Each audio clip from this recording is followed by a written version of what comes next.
Hey guys, Red here, Section 8 Real Estate Investing. Thanks for watching. Today I want to talk about buying in the market that we see ourselves in right now. What is happening? What is happening to investors like us? What are some of the drivers of this market that are forcing us to make decisions? And how can we better ourselves? Okay? What are some of these pitfalls? What are some of these mental roller coasters? And what are we going through? How can we change it? And where do we see it going?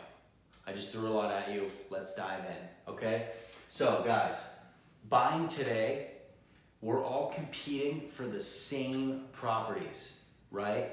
You look at some of these zip codes. I know, for example, I look at foreclosures daily. I look at houses that come on the market daily, right? When you put a house on the market that needs work, there are so many people that want to buy it. Even cash buyers. I'm competing against dozens of people every single day to buy one property, right? We got things going on the market. The next day, there's 20 offers. They're all cash. And guess what? They're all 20, 30, 40% over, right, of the ask price. These properties are being listed under their value anyway to spark offers, okay? So number one, the competition is craziness, okay? Especially amongst investors.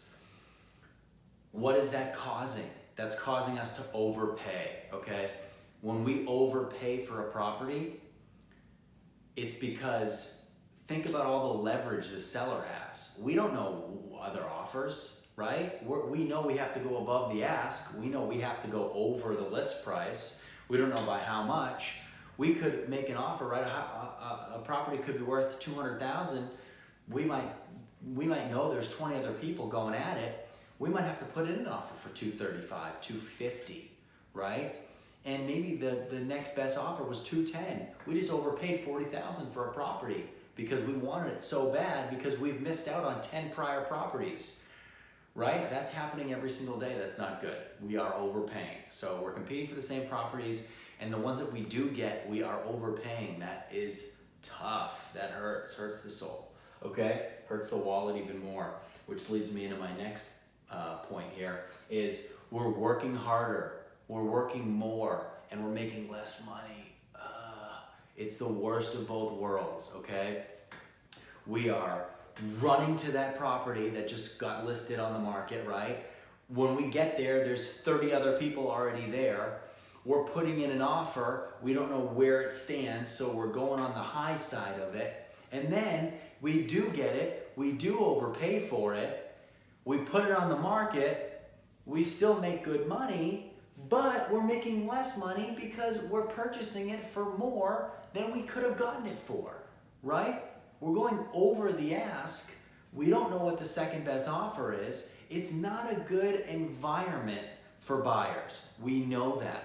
But we're not gonna stand idly on the side and let other people make money, okay? So, which brings me to my next point, being left out. We don't wanna be here, okay? We don't wanna be here, right? Everybody in the circle right here is making money, okay? Money, money, money, everyone's making money. We don't want to be over here, waving to everybody. I'm not a drawer, as you can see. We don't want to be left out, okay? Nobody wants to be left out. We want to be in this circle making money too, right? But the biggest thing, and I've been preaching it a lot lately, is patience. We have to be patient. I'd rather we don't overspend, okay? I'd rather we don't buy. It's better to not overreach, okay? I'd rather you guys hold that cash, hold that money, instead of overpaying for something, working unbelievably hard, and not making any money, okay? I'd rather you wait for a better deal and pounce on that better deal, be the first one on that better deal, okay? Then overextend yourself early, okay? We don't want to do that. We overextend ourselves early.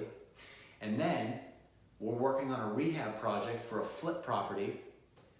Halfway through, the perfect property pops up, and guess what? We don't have the cash to purchase it because we jumped into something because we weren't being patient enough in the first place. All right? So guys, patience. This stuff is all happening. Even on great deals that we find, if you're patient, that perfect deal is gonna pop up. There's still gonna be a lot of competition for it. You still might end up overpaying a little bit, and you're still gonna be working pretty dang hard, right? But the perfect deal for us is there. There are really, really good deals out there, okay? Even in this market, trust me, there are really good deals. We can still get them, okay? But don't make the catastrophic mistake of buying the wrong property, okay? I don't want you guys to do a flip property where you can make, you know, 70, 80,000 on the back end of it, okay? I don't want you to overpay so you only make 15 or 20,000. I'd rather you hold your money, wait for that property you can make 70, 80,000 on and crush it, okay? So, a theme we've been talking about a lot is going to be a theme that we are reiterating today, and that is going to be patience. Okay, guys? Wait, strike. Okay? You're not going to be left out. I know you feel that way. I know there's a ton of us out there right now that are looking for places to park our cash. Okay? We want to make our cash work. I get that. But it's better to make your cash work and get more cash back than make your cash work and then get less cash. Okay, guys? Leave your questions, comments below. Thanks for watching, and we'll see you next time.